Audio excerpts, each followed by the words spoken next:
तो एक बच्चों की कहानियां पढ़ते थे, उसमें जिक्र होता था उम्र यार। आप लोगों ने सुना है नाम उसका? उम्र यार और उसकी जंबील। वो जंबील में जो चीज डालता था गुम हो जाती थी।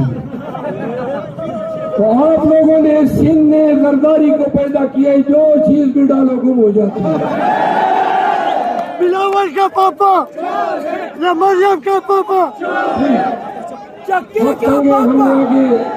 एक दो जल्सों में और भी जाना है, तो सुने आखिरी बयान है तो जरा अपने मोबाइल को चार्ज कर ले, क्योंकि नारों के साथ आपने फिर आग की लाना है।